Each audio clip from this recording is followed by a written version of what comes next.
আমার স্বপ্নের ছাদ বাগানে আপনাদের সকলকে স্বাগত। তো আপনারা সবাই কেমন আছেন? আশা করছি সবাই ভালো আছেন। আল্লাহর রহমতে আমরাও খুবই ভালো আছি। তো আপনাদের যারা ছাদ বাগান করছেন তাদের নিশ্চয়ই ছাদ বাগানে পাতিলেবুর গাছ তো অবশ্যই আছে। আর আমি আগের ভিডিওতে দেখিয়েছিলাম যে নভেম্বর ডিসেম্বর মাসে পাতিলেবু গাছের পরিচর্যা।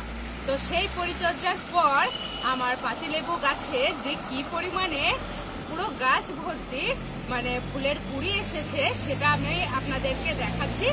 তারপরে এই কুড়ি আসার পর আপনারা পাতিলেবু গাছের কি পরিচর্যা করবেন সেটা আমি আপনাদের সাথে আজ এই ভিডিওতে শেয়ার করব।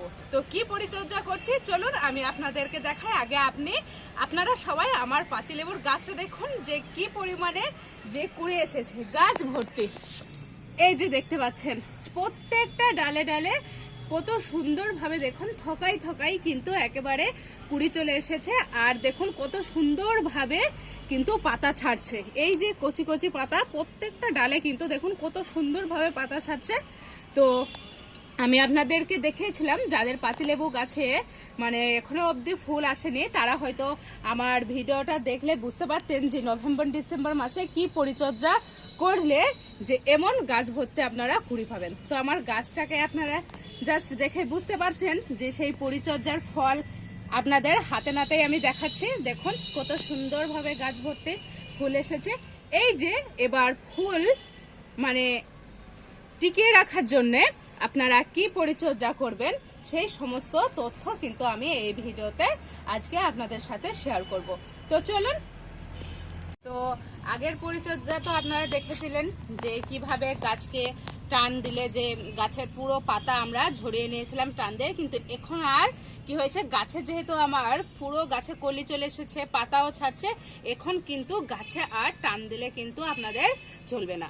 তো গাছে এখন আপনারা আর টান দেবেন না, গাছে আপনাদেরকে রেগুলার পানি দিতে হবে। তারপরে মাটি যখন শুকিয়ে যাবে তখন আবার আপনারা পানি দিতে পারেন।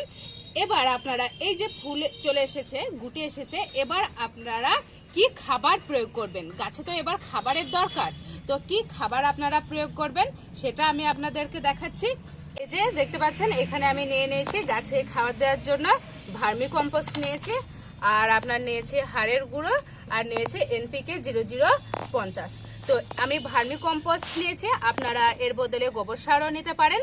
তো আমি ভার্মি কম্পোস্টের কাজ কি, গাছের যে নাইট্রোজেনের যে ঘাটতি সেটা আপনার এটা পূরণ করবে, আর হাড় গুঁড়ো এটা গাছের ক্যালসিয়ামের ঘাটতি পূরণ করবে, আর NPK 0050 এটা আপনার পটাশিয়ামের ঘাটতি পূরণ করবে। তো এই যে এবার দেখতে পাচ্ছেন এই যে গাছের গোড়া, এটা আমি কি করব, আলতো করে একটুখানি কুড়ে নেব। তো আমি এই যে দেখতে পাচ্ছেন একটা কুড়নির সাহায্যে সুন্দর করে গাছের মানে টবের মাটিগুলো একটু করে মানে খুঁড়ে নেব। আপনাদেরকে খেয়াল রাখবেন যাতে গাছের গোড়া অবধি যেন আপনারা না চলে যান। গাছের গোড়া থেকে এই যে 3 আঙ্গুল মতো আপনারা গ্যাপ রেখে মাটিগুলো সুন্দরভাবে আলতো করে একটু খুঁড়ে নেবেন। তো এইভাবে আমি মাটিগুলো সুন্দরভাবে পুরো গাছের চারিদিকে কিন্তু আমি খুঁড়ে নেব। তারপরে আমি গাছে খাবার প্রয়োগ করব। তো এই যে এইভাবে আপনারা কিন্তু আলতো আলতো করে খুঁড়ে নেবেন। তো এই যে দেখুন আমার কিন্তু খুঁড়া একেবারেই কমপ্লিট হয়ে গেছে। এবার আমি কি করব, এই যে দেখতে পাচ্ছেন ভার্মি কম্পোস্ট, এটা জাস্ট আমি 2 মুঠো নেব। আপনারা একটা গাছের জন্য আপনারা 2 মুঠো করেই নেবেন, বেশি কিন্তু নেবেন না। তো এই যে আমার 2 মুঠো ভার্মি কম্পোস্ট দেওয়া কমপ্লিট হয়ে গেছে। আর এই যে দেখতে পাচ্ছেন হাড়ের গুঁড়ো, এটা আমি দেবো 1 চামচ। একটা গাছের জন্য আমি 1 চামচ দেবো, বেশি কিন্তু দেবো না। এই যে দেখতে পাচ্ছেন 1 চামচ আমি চারিদিকে এটা কিন্তু ছড়িয়ে দেবো। একেবারে মানে এক জায়গায় আপনারা ঢেলে দেবেন না, চারিদিকে এইভাবে ছড়িয়ে ছিটিয়ে দিবেন। আর এটা দেখতে পাচ্ছেন NPK আপনার 0050, এটা আমি নেব 1/2 চামচ। এই চামচের আপনার 1/2 চামচ, বেশি এটা আপনারা ইউজ করবেন না। এই যে দেখতে পাচ্ছেন 1/2 চামচ, আমি কিন্তু এটা 1/2 চামচই দেবো, তার বেশি কিন্তু এটা আমি গাছে প্রয়োগ করব না। তো এটা দেখুন আমি গাছের চারিদিকে কিন্তু এইভাবে ছড়িয়ে ছিটিয়ে দিলাম। এরপর কি করব, হাতের সাহায্যে সুন্দরভাবে মাটির সাথে আপনারা এই পুরো সারগুলো কি করবেন, মিক্স করে দিবেন, যাতে মাটির সাথে সুন্দরভাবে মিক্স হয়ে যায়।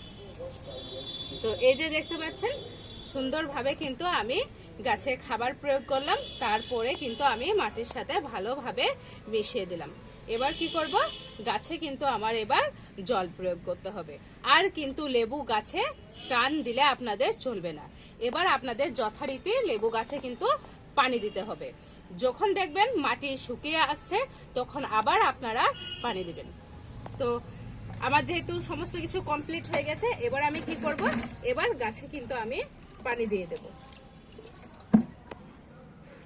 তো এই যে আমি গাছে এবার সুন্দরভাবে কিন্তু পানি দিয়ে নেব। আর আপনারা কি করবেন, এই যে গুটিগুলো দেখছেন ফুলের, এই যে গুটিগুলো কুড়িগুলো এসছে, তো এইগুলো যখন আপনার ফুটে যাবে, এই কুড়ি থেকে যখন ফুল ফুটে যাবে তখন আপনারা কি করবেন, আপনারা 2 লিটার জলে আপনারা কিন্তু 2 গ্রাম মতো বোরন মিক্স করে পুরো গাছে স্প্রে করবেন। তাতে কি হবে, আপনাদের ফুল ঝরা বন্ধ হবে। অনেকের হয়তো ফুল টিকে না, ফুল হয়তো ঝরে যায়, মানে গুটে আসার পর ফুলটা যখন ফুটে তখন ফুল ঝরে যায়, টিকে না। সেই ফুলকে টিকিয়ে রাখার জন্য আমি যেটা বললাম, 2 লিটার জলে 2 গ্রাম মতো বোরন মিক্স করে আপনারা পুরো গাছে স্প্রে করবেন, তাহলে দেখবেন আল্লাহর রহমতে আপনাদের ফুল টিকবে। আর এই যে খাবার দেখছেন আমি দিলাম, এই খাবার আবার আমি কখন গাছে প্রয়োগ করব বা আপনারা কখন গাছে প্রয়োগ করবেন, আপনারা এই খাবার দেওয়ার ঠিক 20 থেকে 1 মাস পর আবার এইভাবে আপনারা খাবার প্রয়োগ করতে পারেন লেবু গাছে।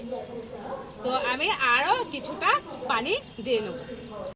তো এই যে আমি কিন্তু একেবারে ভালোভাবে পানি দিয়ে দেব, অল্প কিন্তু পানি দেবেন না, ভালোভাবেই আপনারা প্রথমবার খাবার দেওয়ার পর সুন্দরভাবে পানি দিয়ে নেবেন।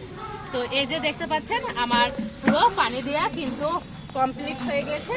তো আপনারা লেবু গাছে ফুল আসার পর, কুড়ে আসার পর কি পরিচর্যা আপনারা করবেন সেটা কিন্তু আমি আপনাদেরকে দেখিয়ে দিলাম।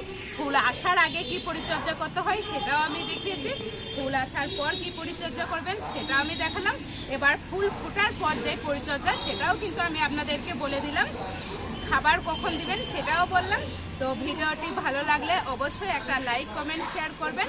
আর আমার চ্যানেলে যারা নতুন তারা অবশ্যই আমার চ্যানেলটাকে সাবস্ক্রাইব করে আমার পাশে থাকবেন, সকলের কাছে অনুরোধ রইল।